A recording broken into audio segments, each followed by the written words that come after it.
महोदय, आदरणीय सदस्य कहते हैं कि 1962 व 1967 के बीच लगभग 32 लाख रोजगार के अवसर पैदा किए गए, जबकि मेरे समय में 4 वर्षों के दौरान कुल 4 लाख ही ऐसे अवसर पैदा हुए।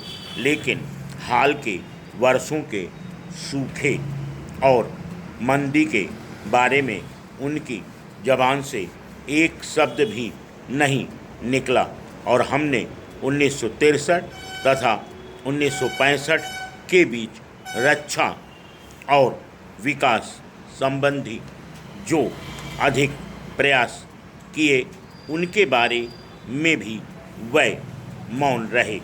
इतिहास का इस प्रकार टुकड़े टुकड़े उपयोग उस व्यक्ति को शोभा नहीं देता जो अपने आप को बौद्धिक और सांस्कृतिक स्वातंत्र का समर्थक बतलाना चाहता है।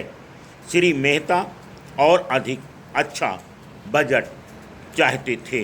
यद्यपि मैंने उनके कथन को बहुत गौर से सुना, लेकिन मुझे उनकी एक भी बात ऐसी नहीं मिली जिससे बजट को बेहतर बनाया जा सकता।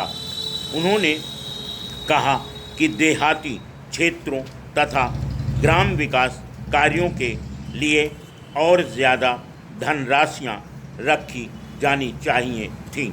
केवल 25 करोड़ नहीं, बल्कि 200 करोड़ या 300 करोड़ ग्राम विकास तथा अन्य सामाजिक कल्याण कार्यों के लिए होना चाहिए था।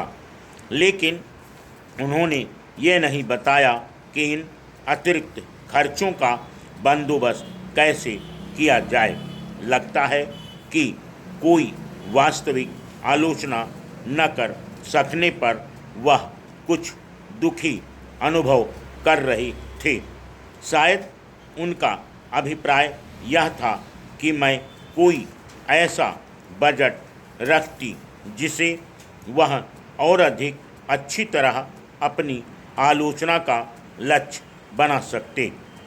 साथ ही उन्होंने यह अवश्य स्वीकार किया कि शायद मैंने प्रगति में 1 साल की तेजी ला दी है। मैं समझती हूँ कि प्रगति को प्रायः 1 वर्ष के लिए भी बढ़ा देना कोई कम महत्व की उपलब्धि नहीं है और मैं इसे अपनी सराहना के रूप में लेती हूँ। मैं बिना झिझके कहना चाहूँगी कि यह वित्तीय मंदी का सिलसिला तोड़ने का एक प्रयास है और अगर मुझसे कोई पूछे कि बजट की एकमात्र सबसे प्रमुख विशेषता क्या है, तो मैं इसे ही बताऊंगी। नए बजट में सार्वजनिक क्षेत्र को अर्थव्यवस्था का दिशा दर्शन करने के लिए मूल महत्व का काम फिर से प्राप्त हो गया है। 1964-65 से हमें सार्वजनिक क्षेत्र के कार्यक्रमों में काफ़ी कटौतियाँ करनी पड़ी थीं।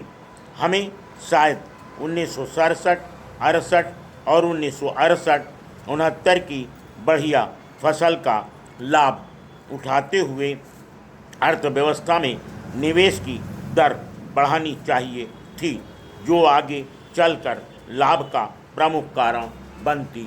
Full stop.